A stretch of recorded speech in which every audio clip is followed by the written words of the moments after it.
Thuhet se në betejën e Kaçanikut, kur qielli u mbulua me tym dhe toka u dridh nga topat, burrat shqiptar nuk u dorëzuan.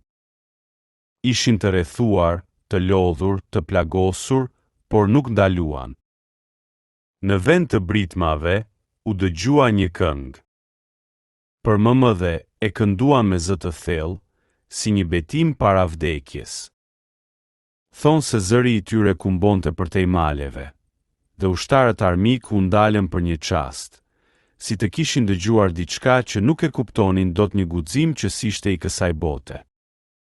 Burrat e Kaçanikut kënduan derisa pushkat heshtën, dhe pastaj u bë qetësi. Por edhe pasi pushuan plumbat, zërat e tyre mbetën në ajër, në gur, në lum, si një këngë që s'vdes kur. Sot, në ato male, thuhet se në net të qeta mund të dëgjosh ende një melodi të largët, si e hone asaj dite. Nuk është fantazi, është kujtesë. Sepse burrat mund të bien, por kënga e tyre jeton përjetë. Dhe ajo këngë, për mëmëdhe, nuk është më thjesht një varg, është fryma e një kombi që nuk mposhtet kur.